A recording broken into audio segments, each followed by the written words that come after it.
Que el Señor los bendiga.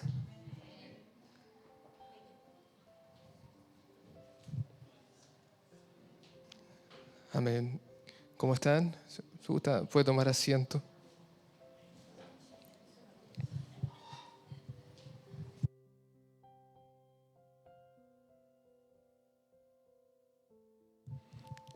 ¿Si ha estado bien esta semana? ¿Lo que va de la semana, todo bien? Qué bueno. Qué bueno saberlo.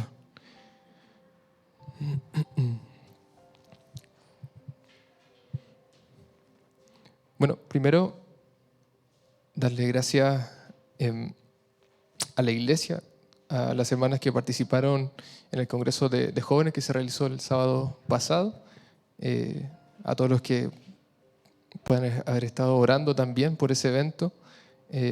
Sepa que es súper reconfortante saber que tienes el respaldo de tu iglesia en este tipo de cosas y puedes contar, por ejemplo, con hermanos o hermanas que te puedan colaborar en cosas que quizás tú no puedes hacer porque estás haciendo otras cosas. Déjeme decirle gracias, que el Señor le pueda recompensar enormemente por ese tiempo, dedicación y por hacerlo también para que se lleve a cabo todo esto, ¿cierto? Que pueda ser de bendición, claramente. También mencionar que se está transmitiendo en YouTube a petición de nuestra hermana Pilar. Entiendo que hay una transmisión hacia el sur. Así que si quiere compartir ese link, pídaselo a ella porque es un link que está privado, solo para los que tienen el link pueden acceder, no está público. Así que ahí puede compartir si es que lo desea. Bueno, mire, acompáñeme a Colosenses 1, ahí vamos a estar leyendo, Colosenses 1:15 en adelante.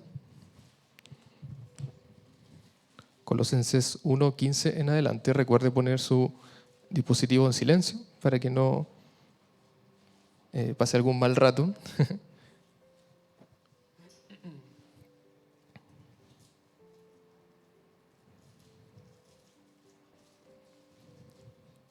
Sí, lo tiene, Colosenses 1:15 en adelante.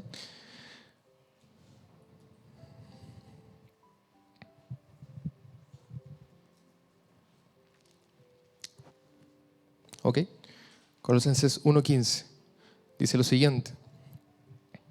Él es la imagen del Dios invisible, el primogénito de toda creación, porque en Él fueron creadas todas las cosas, las que hay en los cielos y las que hay en la tierra, visibles e invisibles, sean tronos, sean dominios, sean principados, sean potestades, todo fue creado por medio de Él y para Él. Y Él es antes de todas las cosas, y todas las cosas en Él subsisten.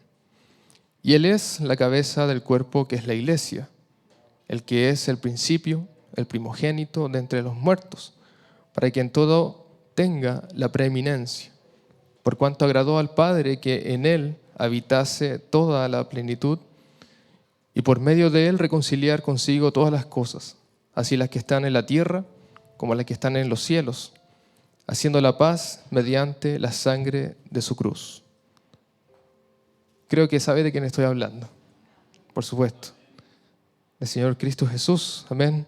Él es la imagen del Dios invisible, comienza diciendo Pablo. Y mire, hoy vamos a hablar de algo sumamente interesante que también lo estuvimos viendo en el Congreso de Jóvenes. El eslogan o lema Jesús en el centro, ¿cierto? Y precisamente vamos a hablar de eso, de la centralidad que tiene Cristo en todo esto, en el plan de Dios, en nuestras vidas, la centralidad de Cristo. Y nos vamos a apoyar en este pasaje, Colosenses 1:15 al 20. Y esto tiene un contexto en el tiempo en el cual se describe, ¿cierto? ¿Por qué Pablo escribe esto a la iglesia de los hermanos de Colosas? Mire, la carta a los colosenses fue escrita por Pablo para corregir ciertas enseñanzas o ideologías que desviaban a la iglesia que se estaba formando ahí sobre la verdad de Cristo, de quién era Cristo. Estas enseñanzas o estas ideologías que se estaban enseñando en esos lugares iban en contra del fundamento que se estaba poniendo. Tales enseñanzas eran la filosofía humana. Esto tiene un término que se llama gnosticismo incipiente, el ¿cuál era el objetivo de esto? Es que reducía a Jesús a un solo mediador entre Dios y la creación, pero no a uno igual a Dios. O sea, le quitaba esa divinidad, ¿cierto? Era solo un profeta más, tal vez. También encontramos ideologías como el legalismo judío, el cual procuraba mantener las leyes ceremoniales del Antiguo Testamento. La creencia de que la salvación requería prácticas adicionales, mas no era un regalo. Eso era lo que se podía escuchar ahí. También existían otras ideologías como adoración a los ángeles, a otros seres celestiales, los que promovían la adoración de ángeles como intermediarios entre Dios y los hombres, disminuyendo la divinidad y suficiencia de Jesús. O sea que solo la imagen de Jesús, solo la persona de Jesús no era suficiente para tal cosa. Entonces ustedes, si se ponen en el lugar de Pablo en ese momento, me encuentro con una iglesia que está siendo afectada por este tipo de ideologías. Una ideología que está reduciendo la imagen de Jesús y le está quitando esta igualdad de lo que es Cristo, Dios y la Trinidad y todo lo que usted sabe, ¿cierto? Está reduciendo la divinidad. También tenemos ideologías que dicen, oye, ¿sabes qué? La salvación no puede ser así. ¿Cómo me la van a regalar? Tengo que hacer algo. Eso es lo que se estaba promulgando. Y también ideologías que decían, no, es que solo Jesús no puede hacer todo esto solo. ¿Cómo va a ser posible? Así que habían adoraciones a otros seres. Entonces Pablo enfatizó, y esto lo puede leer en el libro de Colosenses, que Cristo es completamente Dios. O sea, puso un fundamento, ¡pum!, listo. Cristo es Dios. Cristo es el centro de la creación y suficiente para la salvación. En Colosenses 1, del 15 al 20, Pablo solamente está reafirmando que Jesús no es solo un maestro o un mediador más, sino el único y supremo Hijo de Dios, en quien todo subsiste. Si leemos nuevamente el pasaje de Colosenses, Pablo comienza diciendo en el versículo 15, Él es la imagen del Dios invisible. Listo. Fundamento, pum. El primogénito de toda creación, el primero. Porque en Él fueron creadas todas las cosas. Subsisten todas las cosas.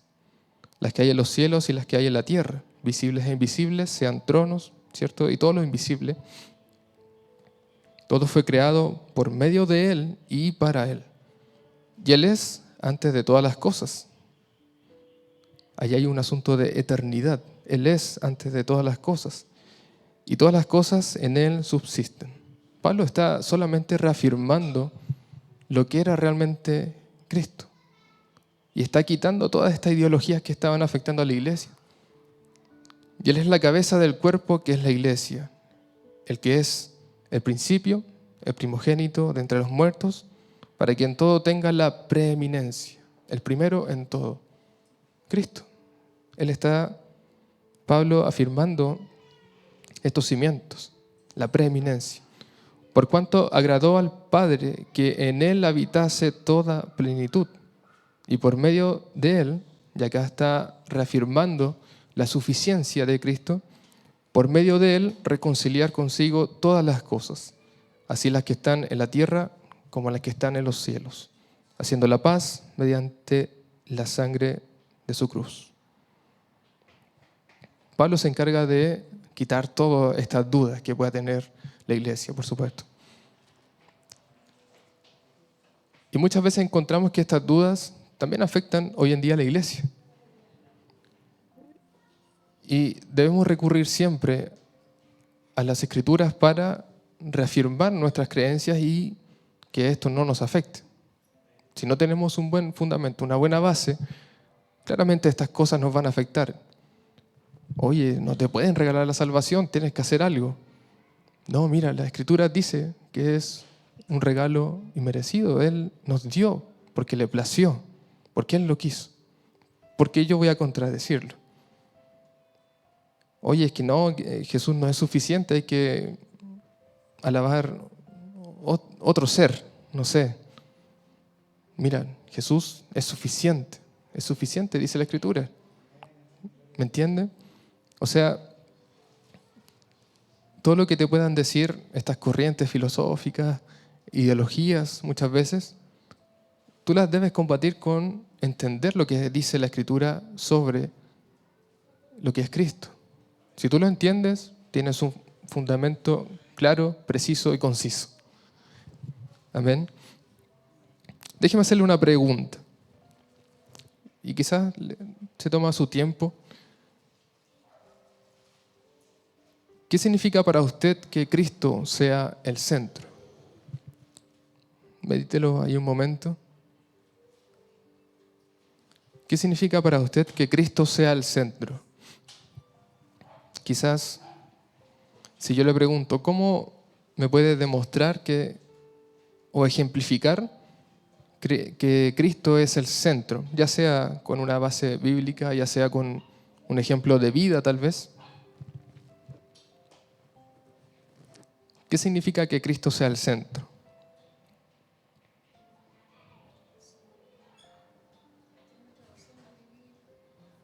La razón de vivir, la fuente.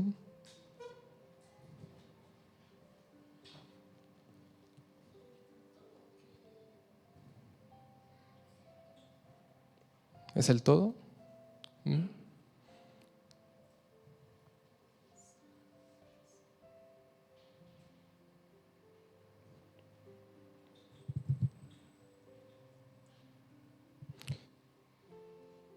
Que Cristo sea el centro quiere decir que todo en la creación, todo lo que existe, como dice Colosenses, y en nuestra vida, por supuesto, encuentra su propósito en Jesús. Todo lo que existe, toda la creación encuentra su base, su razón en Jesús, su sentido. Este era el mensaje que le entregaba a los chicos el día sábado cuando estábamos en este lugar. Y les decía, mira, hoy tenemos planificados un montón de cosas para hacer y quizás por tiempo no nos vamos a poder hacer todo, pero tenemos ahí un programa.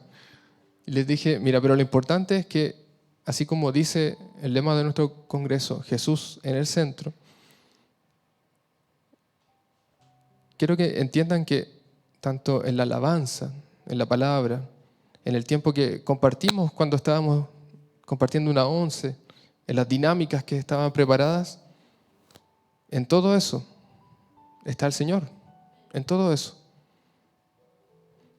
En todo eso, yo les decía a los chicos, cuando más tarde nos sentemos quizá a compartir un completo o algo, lo que sea, un té, y podamos conversar, ya ahí en medio de eso está el Señor.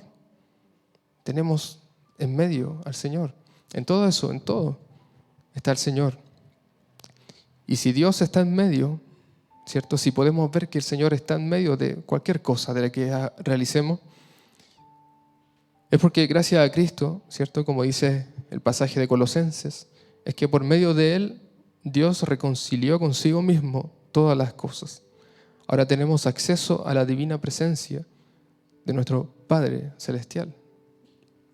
Es motivo de dar gracias, por supuesto. Tenemos acceso a la presencia de nuestro Dios.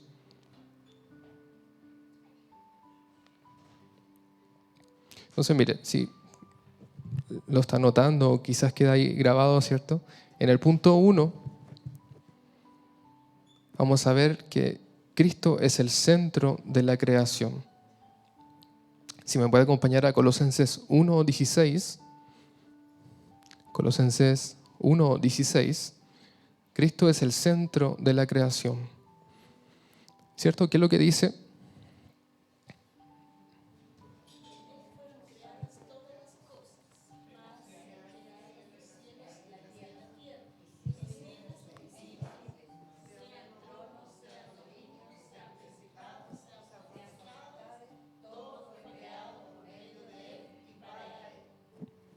Amén. Mire, también acompáñame a Juan 1, del versículo 1 al 3. Pero yo creo que con el 1 bastaría. Juan 1:1.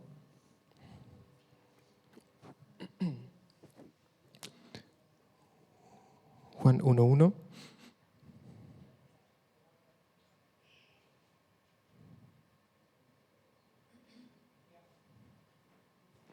¿Cierto? Que lo que dice, en el principio era el verbo, y el verbo era con Dios, y el verbo era Dios. Este era en el principio con Dios. Todas las cosas por Él fueron hechas, y sin Él nada de lo que ha sido hecho fue hecho. Y ahí usted sabe, en Él estaba la vida era... Pero lo importante es que en el principio era el verbo. Y el verbo era con Dios, y el verbo era Dios. Y si nos remontamos a Génesis, en el versículo 1:1, ¿cierto? Que lo que dice, en el principio creó Dios los cielos y la tierra. Y Juan 1:1 dice, en el principio estaba el verbo, y el verbo, ¿cierto?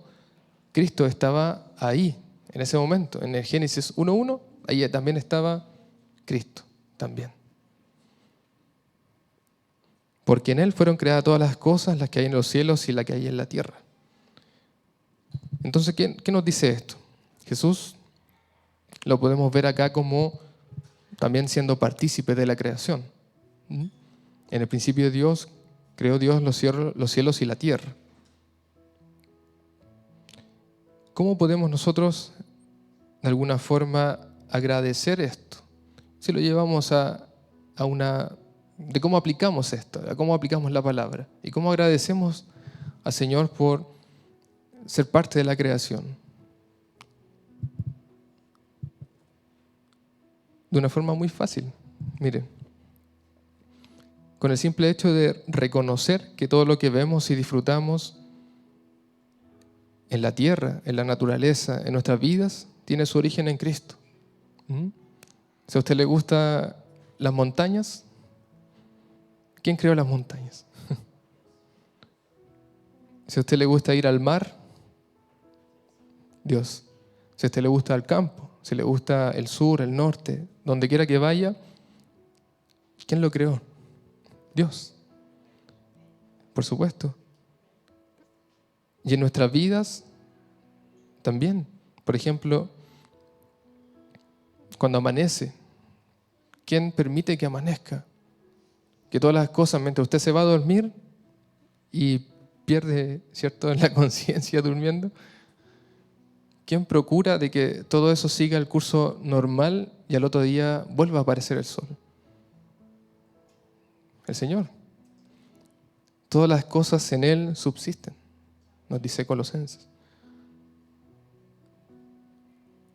Los que estudian el cuerpo humano, usted sabe que el cuerpo humano se sigue estudiando y estudiando y estudiando y se descubren cosas increíblemente. De cómo funciona, no hay máquina que lo pueda igualar. Hace poco conversábamos con los pastores que ya están casi por salir a la venta estos robots. Y yo le decía a la pastora, yo quiero tener un robot en la casa para que haga las cosas mientras yo estoy trabajando. ¿Y cuál es la intención de... Claro, que venga a hacer el aseo mientras... Estaría bueno. ¿Cuál es la intención de estos robots? Es imitar, ¿cierto?, al humano, básicamente. En mi trabajo hace poquito estaban hablando sobre la inteligencia artificial, de lo que es, bueno, ustedes saben, ChatGPT, ¿cierto? Lo más popular. Pero lo que son todas estas cosas, ¿qué es lo que hacen básicamente? La inteligencia artificial es básicamente la imitación de un sentido humano. ¿Mm? Por ejemplo, cuando usted pone el teléfono y sale un código de estos QR, y usted pone el teléfono y lo que está haciendo es utilizar la cámara, ¿cierto? Para ver e interpretar esos símbolos y le da algún sentido.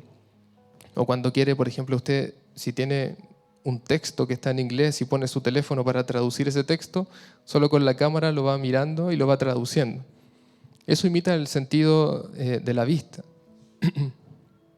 Después con unos procesos cognitivos lo traduce y usted tiene el resultado ahí. La inteligencia. Pero es artificial. Pero aún así, con todo el avance que hay cosas que no se pueden imitar. Hay cosas que no se pueden imitar. Usted ve, por ejemplo, las prótesis que se utilizan para la gente que tenga algún problema, ¿cierto? Un brazo no se puede reemplazar, básicamente. Sí se avanza y sí se logra imitar gran parte del movimiento, qué sé yo, pero no es lo mismo. Entonces, ¿a qué voy? Es que cuando usted reconoce de que Cristo, el Señor, es el Creador, usted va a saber que si tiene sus extremidades bien, si tiene la gracia de poder amanecer y no sentir ningún dolor, es un motivo de dar gracias. Porque sabe que cuando usted se va a dormir, puede dormir confiado. Puede dormir confiado porque Él va a sostener todo en su curso natural. Él va a sostener todo. Colosenses 1:17 dice, todas las cosas en Él subsisten. Jesús no solo creó, sino que mantiene las cosas en orden. ¿Mm? Por ejemplo, el que exista una cierta temperatura en este planeta para que nosotros podamos habitar en él. Y si las cosas se disparan, ya sabe lo que puede ocurrir. Por ejemplo, usted sabe que los otros planetas del sistema solar y quizás del universo, las temperaturas, los climas son totalmente disparados para cualquier parte. Llueven diamantes en algunos por ahí, llueve fuego, imagínense. Pero acá todo lo mantiene en orden. Mire, le invito a que pueda imaginar una rueda, ¿cierto?, de bicicleta. Una rueda de bicicleta, ¿cierto?, con todas sus partes. Neumáticos, la llanta, los rodamientos que hay, los radios, etc. Si usted imagina esa rueda, lo que está en el centro, ¿cierto?, el marco de la bicicleta, ¿cómo se ancla la rueda al marco? Solo por el centro de la rueda, básicamente. El centro de esa rueda, piense que es Cristo, el centro. Todas las demás piezas, ¿cierto?, todo lo que está rodeando el centro, son parte de nosotros, nuestros deseos, ¿cierto?, la familia, nuestros hijos. Y todo eso está sujeto al centro y a un propósito mayor, que en este caso es la bicicleta completa. Imagínelo por un momento. ¿Qué pasa si ese centro de esa rueda yo lo quito? El resto, ¿qué va a pasar? No tiene sentido, básicamente. Va a colapsar esa rueda. Va a haber un desbalance tal vez y ya no se va a sujetar al propósito mayor, ¿cierto?, que es la bicicleta, sino que se va a romper esa rueda. Eso pasa cuando sacamos al Señor del centro donde le corresponde estar, ¿cierto? Entonces acá nos damos cuenta de la importancia de que el Señor Cristo sea el centro. Si no está Él sosteniendo todo, ¿cierto? Como dice la palabra, todo en Él subsiste, habrá un desbalance y esa rueda va a colapsar finalmente. ¿Cómo llevamos esto a un ejercicio práctico de nuestra vida? Mire, acá la recomendación es: dedique tiempo diario de su vida a dar simplemente gracias. Como les decía, si usted despierta por la mañana, ve alumbrar el sol, ve el cambio de estaciones del año, ¿cierto? De gracias, solamente porque las cosas se mantienen sujetas por el Señor. Mire, en el Congreso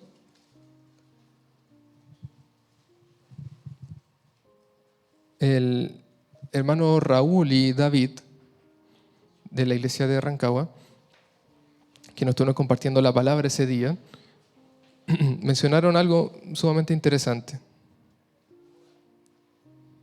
Por una parte,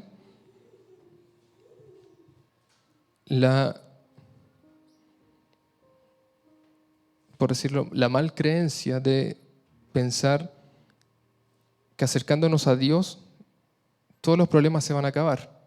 Y de alguna forma, sí, pero no. Usted lo sabe. Usted lo entiende, ¿no?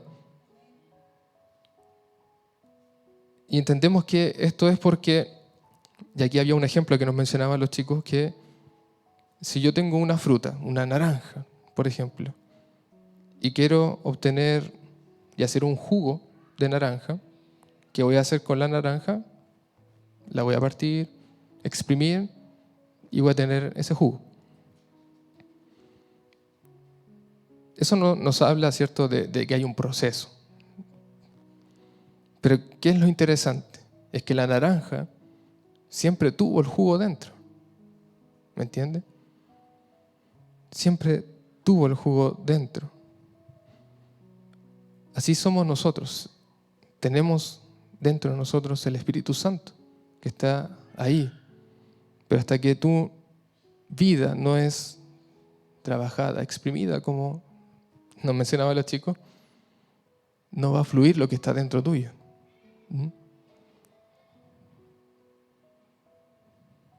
Es un ejemplo bien interesante. En el punto número 2, podemos ver en Colosenses 1:20 que Cristo es el centro de la redención. Colosenses 1:20 nos dice: y por medio de Él reconciliar consigo todas las cosas, ¿cierto? Haciendo la paz mediante la sangre que derramó en la cruz. Entonces aquí vemos a Jesús como el único mediador. Isaías 53:5 dice: mas Él fue herido por nuestras transgresiones. Juan 14:6: yo soy el camino, la verdad y la vida. A través de su sacrificio en la cruz, Jesús nos reconcilió con Dios. Era plan de Dios que fuésemos reconciliados con Él a través de este sacrificio. Usted sabe, antes estábamos separados de Dios, había un velo que separaba, ¿cierto? Si usted se recuerda todas las veces que hemos estudiado acerca del Antiguo Testamento, el tabernáculo, por supuesto, estaba el lugar santo, el lugar santísimo, y estaban separados, ¿cierto? Había un velo ahí. Usted lo sabe.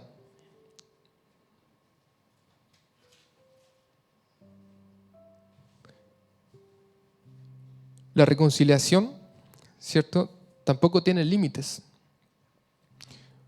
porque dice que reconcilió consigo mismo todas las cosas, tanto la humanidad, la creación misma, todo. Reconcilió consigo mismo todas las cosas. ¿Y esto cómo lo podemos aplicar en nuestra vida. Este acto de poder, ¿cierto?, imitar al Señor, es que debemos actuar como agentes de reconciliación. ¿En qué sentido? Cuando enfrentamos conflictos o problemas, debemos recordar que Jesús nos invita a ser agentes pacificadores de reconciliación y debemos ocupar nuestro lugar como sacerdotes de Dios para mediar, ¿cierto? ¿Y esto en qué sentido? Por ejemplo, si alguien en tu trabajo o en tu familia, ¿cierto?, comete alguna falta contra ti o contra otras personas que quizás te puedan afectar, ¿cómo tú puedes actuar? Es perdonando a esa persona, ¿cierto?, mediando entre el problema que pueda haber y reconciliar, ¿cierto? Eso es lo que nos invita a hacer el Señor.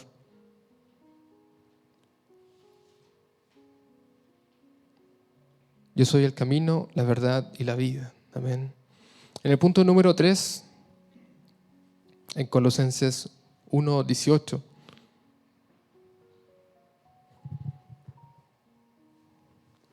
podemos ver a Jesús como la cabeza de la iglesia.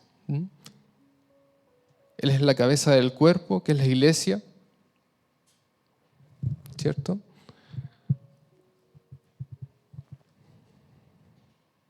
Para que en todo tenga la preeminencia.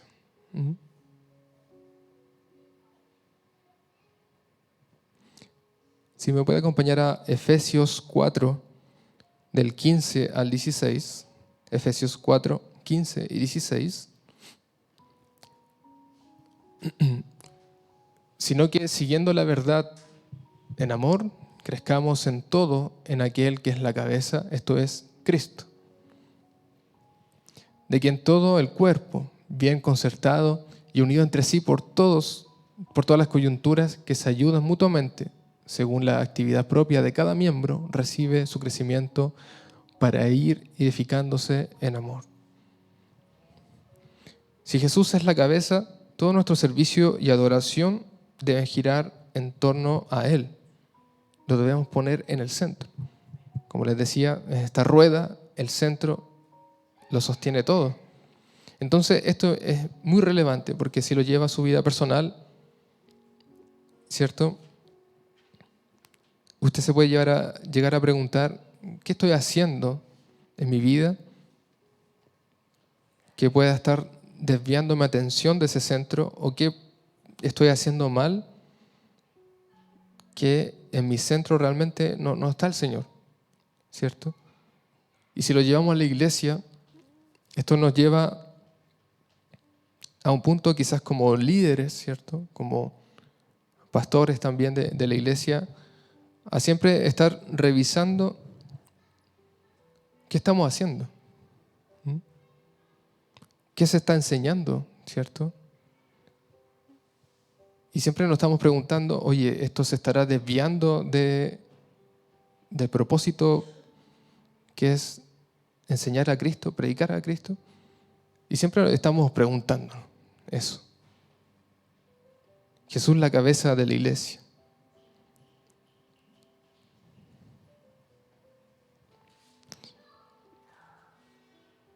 Si Él es la cabeza, ¿cierto?, Él nos va a guiar en lo que podamos hacer.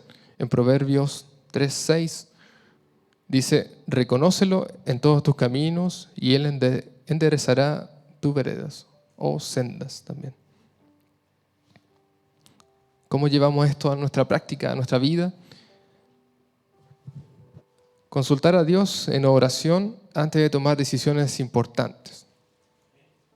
¿Cómo qué tipo de decisiones? Por ejemplo, para los que son más jóvenes, quizás en una relación, Señor, ¿será esta la persona correcta para mí? Señor, hácemelo saber, por favor. No me quiero equivocar de alguna forma. Y creo que quizás todos tenemos ese miedo cuando somos más jóvenes. Y, por ejemplo, cuando ya estamos mucho más grandes, yo creo que se lo he reflejado también a ustedes. Por ejemplo, cuando me he tenido que cambiar de trabajo, siempre trato de, Señor, por favor, te pido que si esto no es algo tuyo, cierres esas puertas, por favor. Porque yo creo que soy más feliz si me cierra una puerta que no es conforme a la voluntad de Él, que si me da un trabajo por dar un trabajo. ¿Me entiende? Y usted lo puede llevar a la práctica con este tipo de cosas. Reconócelo en todos tus caminos y Él enderezará tus veredas. Consulta a Dios en oración antes de tomar decisiones importantes. También, mire, vivir con Cristo, ¿cierto?, como el centro, no solo para que sea el centro los días miércoles, como hoy, o un viernes, o un sábado, o un domingo. No. Tenerlo en el centro es que Él sea el centro de todos los días de tu vida. No solo el día del culto, no solo el día de la iglesia, sino para todos los días. En esto, ¿qué podemos hacer? No sé usted, pero por ejemplo nosotros cuando salimos con Betsabé hacia el trabajo en la mañana, siempre oramos al Señor para que cura la salida, el regreso, si es que vamos en vehículo, ¿no? Y yo creo que muchas veces hemos visto la mano del Señor evitando accidentes, algún problema, qué sé yo, y se hace costumbre. O sea, incluso Mateo nos ve y nos dice, oremos, porque se hace algo que ya es parte tuyo, ¿me entiendes? Al igual que por las noches, por ejemplo, acostumbramos a orar con Mateo también y antes de que se vaya a dormir, ¿cierto? Se hacen ciertas costumbres para los alimentos, por supuesto, siempre orar por ellos. Entonces, en tu día, ¿qué puedes hacer? Inicia el día buscando y agradeciendo a Dios, como les decía, solo el hecho de que tú amanezcas, despiertes y veas que hay un nuevo día es motivo de dar gracias. Amén, claro que sí. Inicia el día buscando y agradeciendo a Dios en oración y la palabra. Y antes que te vayas a dormir también, dale gracias antes de dormir. Dale gracias, amén. Mire, ¿cómo veíamos que Jesús, ¿cierto?, consideraba o tenía como la relación con el Señor en que Él nos dejó este ejemplo de cómo Él actuaba en base a que la voluntad de lo que Él hacía no era propiamente de Él, sino porque el Señor quería que fuese. Entonces en esto vemos que Jesús siempre se apartaba para orar y siempre hacía la voluntad de Dios. Era una de las cosas quizás que podemos ver que nos da un ejemplo para nuestra forma de vivir. Por ejemplo, cuando se encontraba en Getsemaní antes de que fuese arrestado, Jesús enfrentaba uno de los momentos más difíciles de su vida estando en la tierra, que era que había llegado ya la hora. Y usted conoce lo que acontece, pero en lugar de actuar impulsivamente o según sus propios deseos como hombre, ¿cierto?, como humano, ¿qué hizo? Y esto está en Mateo 26, 39. Dice que Jesús oró: Padre mío, si es posible, pase de mí esta copa. ¿Usted recuerda el pasaje? Pase de mí esta copa, pero no sea como yo quiero, sino como tú quieras. Esto que nos muestra es la disposición de obedecer al plan de Dios, incluso cuando implicaba tal sufrimiento, porque el pasaje también contextualiza de que Jesús se entristeció hasta la muerte y de gran manera. Y él sabía que había algo que era inevitable que venía, pero incluso aún en contra quizás de su propia voluntad como hombre, ¿cierto? Que pase de mí esta copa, pero que no sea como yo, sino que como tú. Aún así, en esos momentos, él hacía la voluntad del Señor. También lo podemos ver en la elección de los discípulos. En Lucas 6, del 12 al 13, ¿cierto? Antes de seleccionar a los discípulos, Jesús pasó toda la noche en oración, y esto refleja cómo consultaba al Padre antes de tomar decisiones trascendentales, como les decía. Si hay un trabajo, si hay lo que sea de importancia para ti, hácelo como lo hacía el Señor. Ora al Padre. Esperemos una respuesta. Esperemos una respuesta. También podemos ver que en Juan 6, 11, cuando ocurre, ¿cierto?, la multiplicación de los panes, Jesús da gracias al Padre, ¿cierto?, al momento de hacer este hecho de multiplicar. ¿Y esto qué nos muestra? Es que Él reconoce en esa forma de dar gracias, ¿cierto?, que todo lo que proviene es del poder de Dios, dando gracias y reconociendo a Dios. También en Juan 5, 19,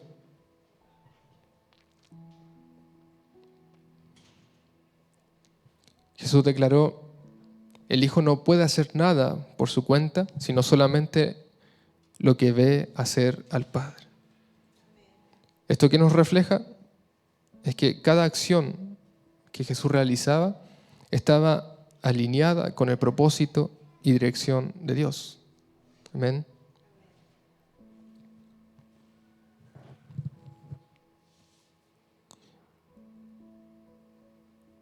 ¿Qué nos enseña finalmente estudiar la vida de Jesús? ¿Cómo Él actuaba? ¿Cómo Él hacía?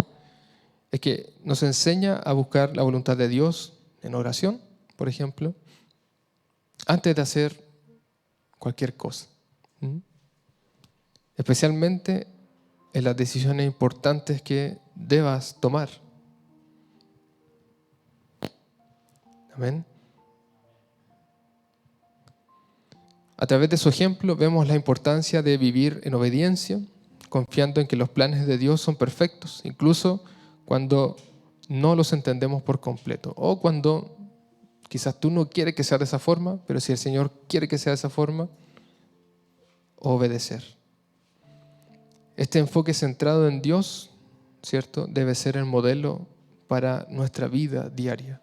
Así como lo hacía Jesús, un enfoque centrado en el Padre, así también nosotros. Le invito a que se ponga de pie.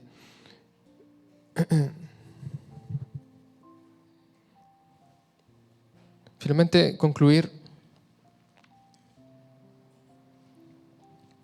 con lo que comentábamos al inicio, con lo que Pablo le decía a la iglesia de los Colosenses.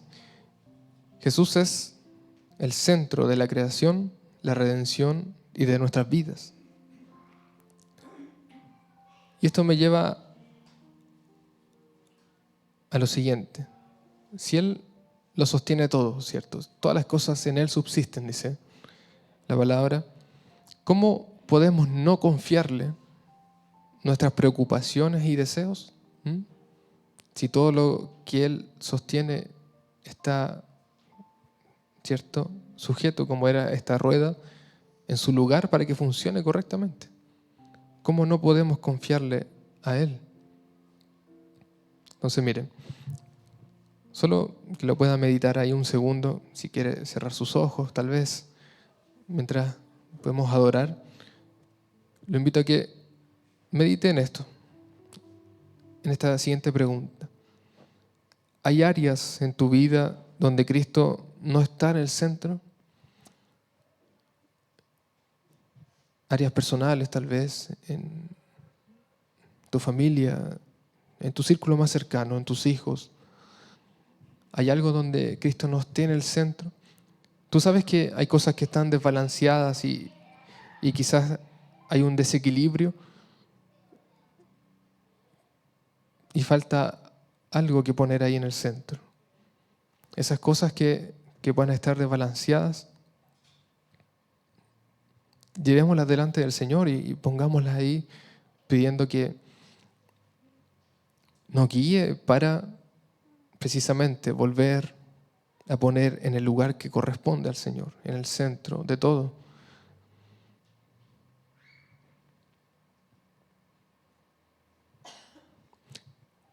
Pidámosle al Señor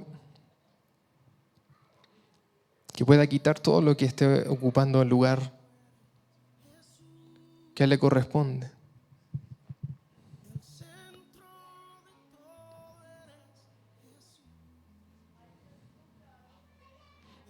Examine por un momento su vida, lo que es hoy en día.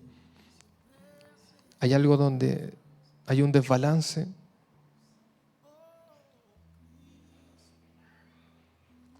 Presénteselo al Señor.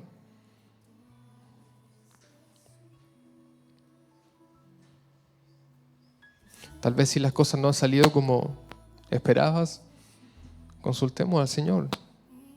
¿Tú quieres que sea así? Si no, es porque nosotros mismos nos hemos equivocado. Oremos al Señor y pidámosle que nos corrija, por supuesto. Que nos dé la dirección para mejorar. Que nos dé la dirección para corregir nuestros errores. Que nos dé la sabiduría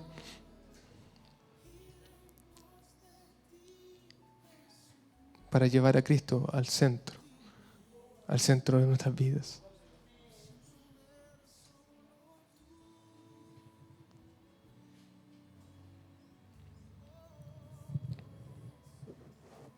Medítelo un momento mientras adoramos al Señor y damos gracias por este momento. Gracias, Señor.